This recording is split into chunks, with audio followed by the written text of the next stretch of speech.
गब्बर का रोल कर रहे हैं बच्चन साहब, तभी सबको एक ही है कि क्या है आखिर वो क्या कैरेक्टर जो है वो किस तरह से होगा और क्या उसका गेटअप होगा। इस वक्त मेरे साथ खुद मौजूद है बच्चन साहब। सर आपका बहुत बहुत स्वागत है। धन्यवाद आपका। सर ये बताएंगे, एक आप सदी के महानायक हैं और सदी के जो बोले खलनायक हैं, आप उनका किरदार निभाने जा रहे हैं, तो क्या बोलेंगे एक महानायक का एक खलनायक को एक ट्रिब्यूट है? पहली बात तो यह है कि मैं ये मानता ही नहीं हूँ कि मैं सदी का महानायक हूँ। मैं एक आम कलाकार हूँ, आम इंसान हूँ, आम नौकरी करता हूँ अपने पेशे में।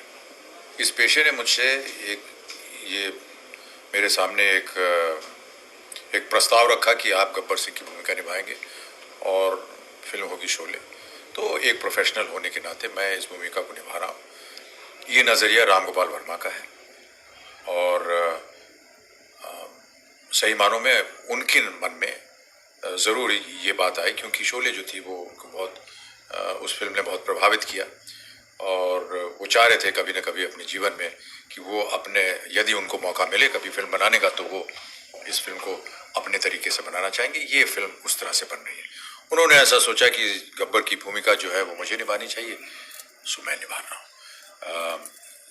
एक तरह से ये एक श्रद्धांजलि हो सकती है, और क्या हो सकती है। सर जो गब्बर का जो गेटअप है वो सभी के दिमाग में छाया हुआ है, जहन में पूरी तरह से। तो जब आपने इस गेटअप को आप जब लेके जब सबसे पहले मिरर के सामने पहुंचे तो क्या चीज़ नजर आई आपको? मैं खुद नजर आया और जो उन्होंने जिस तरह से इसकी रूपरेखा बनाई थी उसको पूरी करने की मैंने प्रयत्न किया। अब ये सही बैठता है गलत बैठता है ये तो बाद में पता चलेगा, लेकिन जैसा कि मैंने कहा राम गोपाल वर्मा ने सोचा कि ये लुक ऐसा होना चाहिए, तो उसको हम निभाएंगे।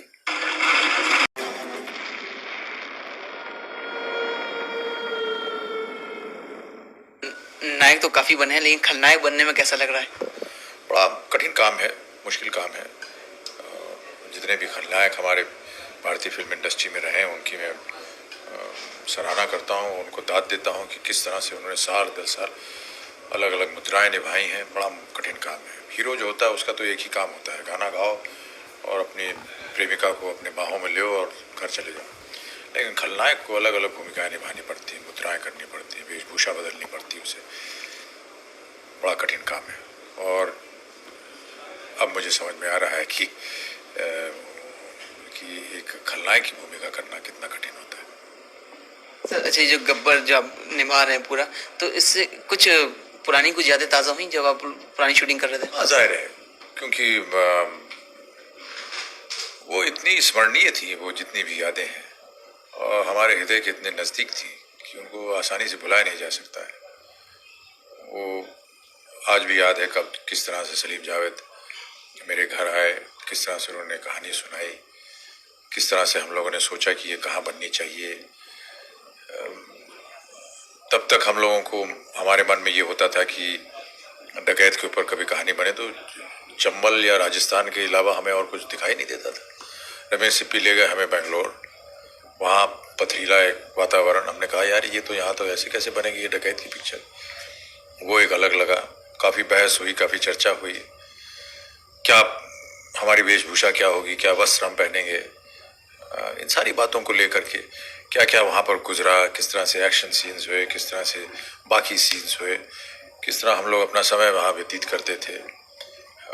प्रतिदिन जाना होटल से गाड़ी में और वापस आना, ये सारी बातें सब याद आती हैं। और उस टाइम पे इतनी सुविधा भी नहीं थी, कुछ इतनी सुविधाएं भी उस टाइम पे नहीं रही होंगी।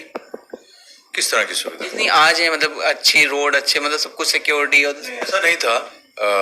ये रामगढ़ जो है ये बेंगलोर मैसूर मेन हाईवे पे है, तो सड़क तो बनी हुई थी। हाँ, हाईवे से रामगढ़ जो था ये सड़क नहीं बनी थी, लेकिन रमेश सिप्पी ने इस सड़क को बनवाया और वो अभी भी मौजूद है। मेरी ऐसी धारणा है, क्योंकि उनको मालूम था कि यहाँ पर सब गाड़ियाँ जाएंगी, प्रोडक्शन की शूटिंग की सब गाड़ियाँ जाएंगी, तो उन्होंने बाकायदा सड़क बनवाई थी। और बल्कि ठाकुर का मकान जो था वो एक पहाड़ी के ऊपर था, वो सड़क भी उन्होंने खुदवा करके पहाड़ को और उसको बनवाया।